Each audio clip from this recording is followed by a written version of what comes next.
एक बड़ा और सुंदर वन था जिसकी हुकूमत एक रंगीला बकरा के हाथ में था। रंगीला बकरा के पड़ोस में एक राज्य था और उस राज्य का राजा शेर सिंह था, जो अपने राज्य का विस्तार करने में लगा हुआ था। महामंत्री वीरू, क्या तुमको ज्ञात है कि हमारे जंगल का विस्तार कितना है और हमारे आसपास कौन-कौन से राज्य बड़े हैं जो विस्तार में हमसे ज्यादा हैं? महाराज, इसके बारे में तो हमको संपूर्ण ज्ञान नहीं है, लेकिन हमारे राज्य में एक विशेष चित्रकार हैं जिन्होंने आसपास के सभी पड़ोसी राज्यों का चित्र बनाकर उनकी रूपरेखाएं तैयार की हैं। उनको ज्ञात है कि कौन सा राज्य बड़ा है और कौन छोटा है, और हमारा राज्य किन किन से बड़ा और छोटा है। ठीक है, तो महामंत्री उस चित्रकार को पेश करो। और थोड़ी देर के बाद वो चित्रकार वहां पर आया। महाराज की जय हो। महाराज, आपने मुझको याद किया? हाँ चित्रकार, तुम ये देखकर बताओ कि हमारे पड़ोसी राज्यों में हमसे बड़ा किन किन का राज्य है और हमारा राज्य किन किन से छोटा है। शीघ्र बताओ।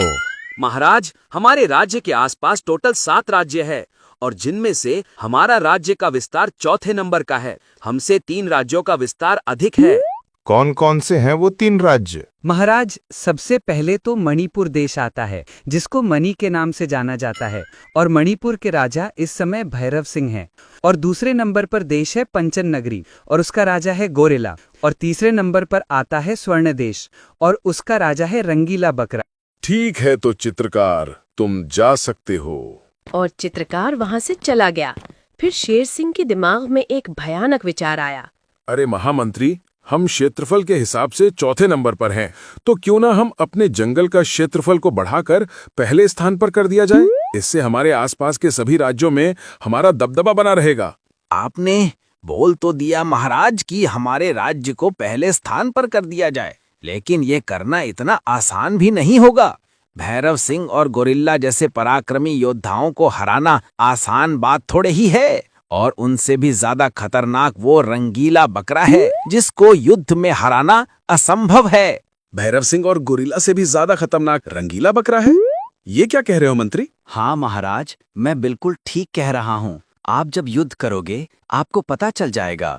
ठीक है, तो फिर रंगीला बकरा को सबसे अंत में देखा जाएगा। पहले भैरव सिंह और गोरिल्ला से युद्ध किया जाए। और शेर सिंह भैरव सिंह से युद्ध करने के लिए चला जाता है और शेर खान को उसके जंगल में जाकर ललकारता है। अरे ओ भैरव सिंह, कहाँ है तू? अगर मर्द का बच्चा है तो मेरे सामने आ और मेरा मुकाबला कर। कहाँ छुप कर बैठा है तू? छुपकर तो वो बैठते हैं शेर सिंह जिनकी हड्डियों में खून की जगह पानी बहता है। चल बता, मेरे जंगल में आकर क्यों गला फाड़ रहा है? ठीक है, तो फिर भैरव सिंह, ये तो अभी पता चल जाएगा कि किसकी हड्डियों में पानी भरा है और किसकी हड्डियों में खून। आज मैं तुझको खत्म करके तेरे राज्य को अपने राज्य में अवश्य मिला लूंगा, और मैं इसी मकसद से यहाँ पर आया हूँ। कोई बात नहीं है शेर सिंह, तुम्हारी ईंट का जवाब हम पत्थर से देंगे। हो जाओ तैयार। इतना बोलकर शेर सिंह ने भैरव सिंह के ऊपर हमला कर दिया और दोनों के बीच घमासान लड़ाई होने लगी और शेर सिंह ने भैरव सिंह को पराजित कर दिया और भैरव सिंह बड़ी मुश्किल से अपनी जान बचाकर भाग गया। सच में भैरव सिंह की हड्डियों में पानी ही भरा था, तभी तो दुम दबाकर भाग गया। महामंत्री, भैरव सिंह के राज्य को अपने राज्य में मिला लिया जाए। अब गोरिल्ला को देखते हैं। और शेर सिंह बिना थके गोरिल्ला के जंगल में भी पहुंच गया। शेर सिंह, हमको तुम्हारे यहाँ पर आने की पहले ही सूचना मिल चुकी है, इसलिए तुम्हारा स्वागत करने के लिए हम यहाँ पर स्वयं आ गए हैं। अगर अपनी जान की सलामती चाहते हो तो जिस तरह से आए हो सीधे उसी तरह से चले जाओ। गोरिल्ला, यहाँ पर मैं जाने के लिए नहीं आया हूँ, बल्कि तुझको पराजित करके तेरे राज्य को हड़पने के लिए आया हूँ। तैयार हो जा युद्ध के लिए। और इतना बोलकर शेर सिंह ने गोरिल्ला के ऊपर हमला कर दिया और दोनों के बीच भयानक लड़ाई होने लगी और शेर सिंह ने गोरिल्ला को बुरी तरह से मौत के घाट उतार दिया। महामंत्री, गोरिल्ला के राज्य को भी अपने राज्य में मिला लो और अब थोड़ा आराम करने के बाद हम रंगीला बकरा पर हमला करेंगे। इन 2 लड़ाइयों में हम काफी थक गए हैं। और जैसे ही इस बात की सूचना मल्लिका गुप्तचर ने रंगीला बकरा को दी, महाराज की जय हो। महाराज, हमारे जंगल पर संकट मंडरा रहा है। हम जानते हैं मल्लिका गुप्तचर, शेर सिंह ने भैरव सिंह और गोरेला को पराजित करके उनके राज्य को अपने राज्य में मिला लिया है और वो क्षेत्रफल की दृष्टि से अपने राज्य का विस्तार करना चाहता है। अब वो क्षेत्रफल की दृष्टि में दूसरे नंबर पर है और हम प्रथम स्थान पर हैं। वो हमको भी पराजित करके हमारे राज्य को अपने राज्य में मिलाना चाहता है। यही सूचना लेकर आई हो ना तुम? हाँ महाराज, मैं यही खबर लेकर आई थी। लेकिन सच में महाराज, आप तो एक राजा होने के साथ साथ दूरदर्शी भी हो, जो पल पल की खबर रखते हो अपने पड़ोसी राज्यों की और उनमें हो रही सभी घटनाओं की। आप सच में एक महान राजा हो।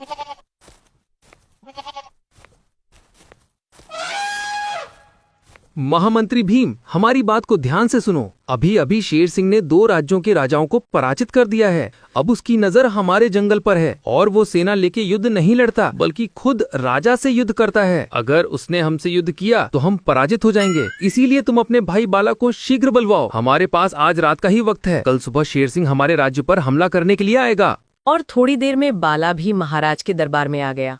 देखो बाला और भीम, कल सुबह शेर सिंह हमारे जंगल पर आक्रमण करने के लिए आ रहा है, इसलिए उससे वार्तालाप तो हम करेंगे और जब भी वो हमसे युद्ध करने के लिए हमको चुनौती दे तो तुम दोनों को हमारा आदेश मिलते ही उस पर आक्रमण कर देना है। और आक्रमण इतना घातक होना चाहिए कि शेर सिंह को अपनी नानी याद आ जाए। ठीक है महाराज, हम समझ गए। इस बार शेर सिंह हमारे घातक बार से बचेगा नहीं।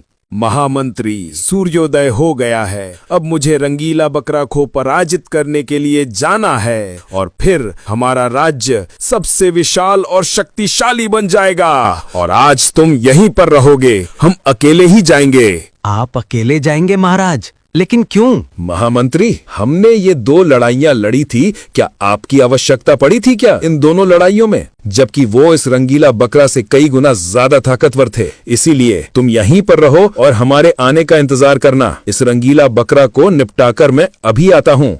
लेकिन महाराज, शत्रु को कभी भी कमजोर नहीं समझना चाहिए। मैं महामंत्री होने के साथ साथ आपको एक राय देता हूँ, कुछ शक्तिशाली सैनिक भी अपने साथ ले जाओ। महामंत्री, तुम भूल रहे हो, हमने 2 राजाओं को हराया, उसमें हम सैनिक नहीं लेकर गए। एक रंगीला बकरा से लड़ने के लिए हमको सैनिकों की क्या आवश्यकता? क्या आपको हमारी ताकत पर भरोसा नहीं है? हमारा अंतिम आदेश है कि तुम यहीं पर रहोगे, समझे? और शेर सिंह रंगीला बकरा के पास जाकर बोला, रंगीला बकरा, आज हम तुमको पराजित करके अपना सपना साकार कर लेंगे। जो हमने ख्वाब देखा था, आज वो पूरा होने जा रहा है। ख्वाब ख्वाब ही रहता है, इसलिए ज्यादा ख्वाब मत देखा करो। मैं तुमसे यही कहना चाहता हूँ। शेर सिंह, जिस तरह से तुम इस जंगल में आए हो उसी तरह से चले जाओ। कहीं ऐसा ना हो अपने कदमों पर जाने के लायक ही ना बचो। लगता है रंगीला, मुंह से बोलने की ज्यादा आदत है तुम्हारी। भुजाओं में भी कुछ दम हो तो जरा हमको भी दिखा दो। क्यों नहीं शेर सिंह, तुम्हारा हर सपना पूरा किया जाएगा। आखिर तुम हमारे अतिथि जो हो। महामंत्री बाला और भीम, जरा शेर सिंह को भुजाओं का पराक्रम तो दिखाना।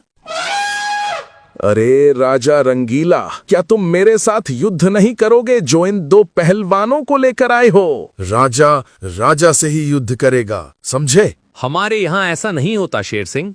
अगर तुमने हमारे इन बहादुर सेनापतियों को हरा दिया तो हम अपनी हार स्वीकार कर लेंगे। पहले तुम इनसे तो निपट लो। बाला और भीम, उठाकर जंगल से बाहर फेंक दो इस कचरे को।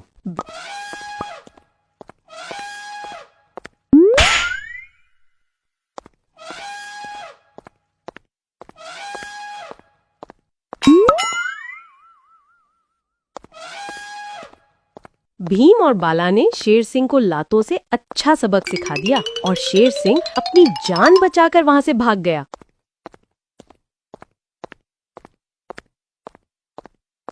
महाराज, क्या हुआ? क्या आपने स्वर्ण देश के राजा रंगीला बकरा को भी अपने अधीन कर लिया या नहीं? नहीं महामंत्री, तुम ठीक कहते थे। रंगीला बकरा को हराना बहुत मुश्किल है। उसने खुद मुझसे युद्ध नहीं किया, बल्कि अपने महामंत्री बाला और भीम जैसे ताकतवर हाथियों को मुझे युद्ध के लिए मैदान में उतार दिया और उन्होंने मेरी सारी अकड़ निकाल दी। अगर मैं जान बचाकर नहीं भागता तो वो मुझको जान से मार डालते। मैंने आपको पहले ही बोला था, उस रंगीला बकरा को हराना नामुमकिन है और आपने मेरी एक नहीं सुनी। अब तो महाराज आपका सपना अधूरा रह जाएगा। क्या हम अपने जंगल का विस्तार नहीं कर पाएंगे? नहीं सेनापति, हम अपना सपना अधूरा नहीं रहने देंगे। अब हम रंगीला बकरा से लड़ाई बल से नहीं बल्कि छल से करेंगे। तुम देखते जाओ मैं क्या करता हूँ। महाराज, अब तो वह भगोड़ा शेर सिंह हमारे जंगल की तरफ आंख उठाकर भी नहीं देखेगा। ऐसी बात नहीं है महामंत्री, तुम अभी शेर सिंह को अच्छे से नहीं जानते हो। वो बहुत ही शातिर राजा है।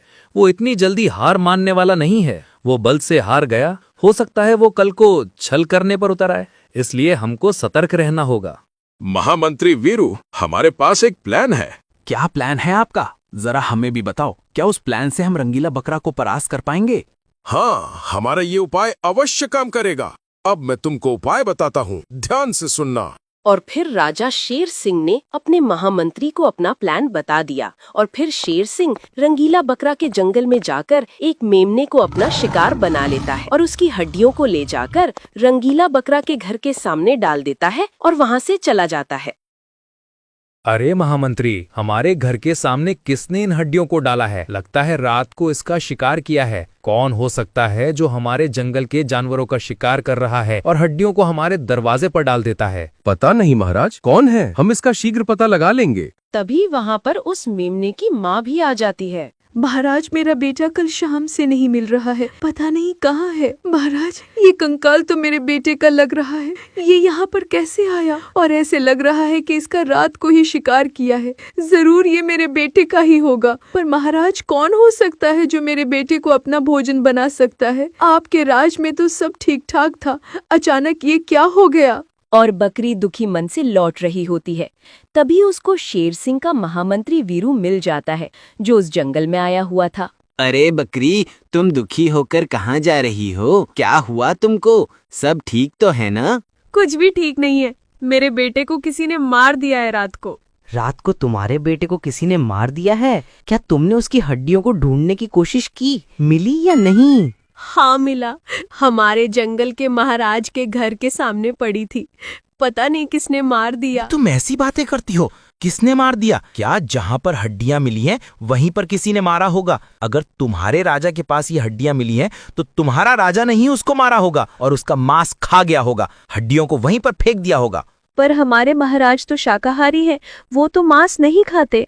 अरे वक्त बदलते देर नहीं लगती। बकरी बहन कब शाकाहारी से मांसाहारी बन जाए और कांव मांसाहारी से शाकाहारी बन जाए, किसी का क्या भरोसा। हड्डी वहाँ से मिली है तो तुम्हारा राजा नहीं उनको मारा होगा। वो राजा अब मांसाहारी हो गया है। वो मासूम जानवरों का मांस खाता है। वो मांस खाने वाला रंगीला बकरा है और तुमने मांस खाने वाले को अपना राजा बना रखा है। तो फिर सारे जंगल में ये बात फैल जाती है कि रंगीला बकरा मांस खाता है। अब वो मांस खाने वाला बकरा बन चुका है। महाराज, सारे जंगल में ये बात फैल रही है कि महाराज अब मांस खाते हैं और एक मांस खाने वाला कभी राजा नहीं बन सकता। पूरा जंगल आपके खिलाफ हो गया है। महामंत्री, आप तो जानते हो मैं शुद्ध शाकाहारी हूँ। मैं घास और फल के सिवा कुछ नहीं खाता। तुमको तो सब पता है ना। और कौन है जो जंगल में भ्रम फैला रहा है? रंगीला महाराज, इसमें भ्रम की क्या बात है? पूरा जंगल जानता है तुम अपनी ही प्रजा का मांस खाते हो। क्या एक राजा को ये शोभा देता है?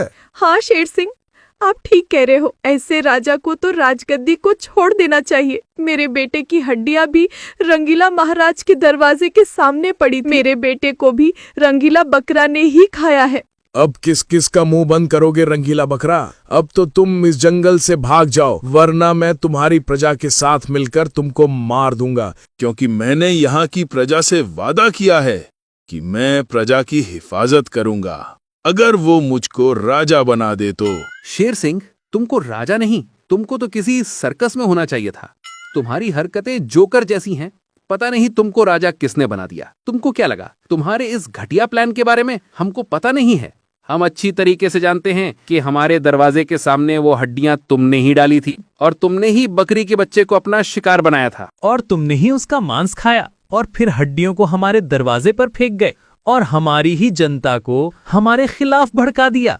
तुम्हारी हिम्मत की तो दाद देनी होगी शेर सिंह, और बहादुर बनकर हमारे ही सामने खड़े हो। पर तुम भूल गए हम राजा हैं। तुम्हारी इस करतूत के बारे में हमको पहले से ही पता था। जहाँ तुम बल से हार जाते हो वहाँ पर तुम छल का प्रयोग करते हो। इसमें छल की क्या बात हो गई? पूरा जंगल जानता है कि तुमने ही उस मेमने के मांस खाया था और तुम्हारे ही दरवाजे के सामने उसकी हड्डियां मिली थी।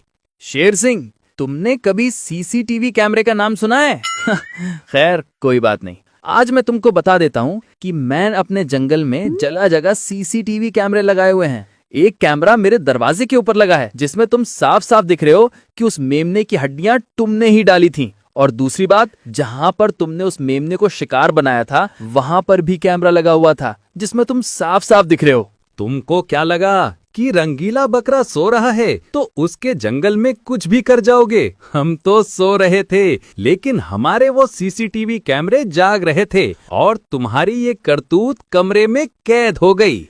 देखो शेर सिंह, हम तुमको दिखाते हैं और तुम भी देखो मोहनी बकरी। फिर रंगीला ने सीसीटीवी की वीडियो शेर सिंह और बकरी को दिखा दी। अब बोलो शेर सिंह, क्या कहना चाहोगे? महाराज, मुझे माफ कर दो। मुझे नहीं पता था कि आप इतनी एडवांस हो चुके हो। मैं दोबारा आपके जंगल की तरफ आंख उठाकर भी नहीं देखूंगा। कृपया करके मुझे जीवन दान दे दो। वैसे तुम्हारी हरकत जीवन दान की है तो नहीं, पर तुम हमारे जंगल में हो इसलिए हम तुम पर तरस खाकर तुमको छोड़ते हैं। शीघ्र यहाँ से भाग जाओ अगर अपनी जान की सलामती चाहते हो तो। अगर दोबारा इस जंगल की तरफ आंख उठाकर भी देखा तो समझ लेना हम तुमको सीधा यमराज के पास पहुंचा देंगे। दफा हो जाओ यहाँ से। और शेर सिंह वहां से दुम दबाकर भाग गया। महाराज, आप तो सच में बहुत बहादुर हो। सच में आप जैसा जंगल का राजा हो तो वो जंगल बहुत ही खुशनसीब होता है। प्यारे दोस्तों, इसी तरह की स्टोरी वीडियो देखने के लिए हमारे चैनल को सब्सक्राइब करें, लाइक और कमेंट करना ना भूलें। Thank you.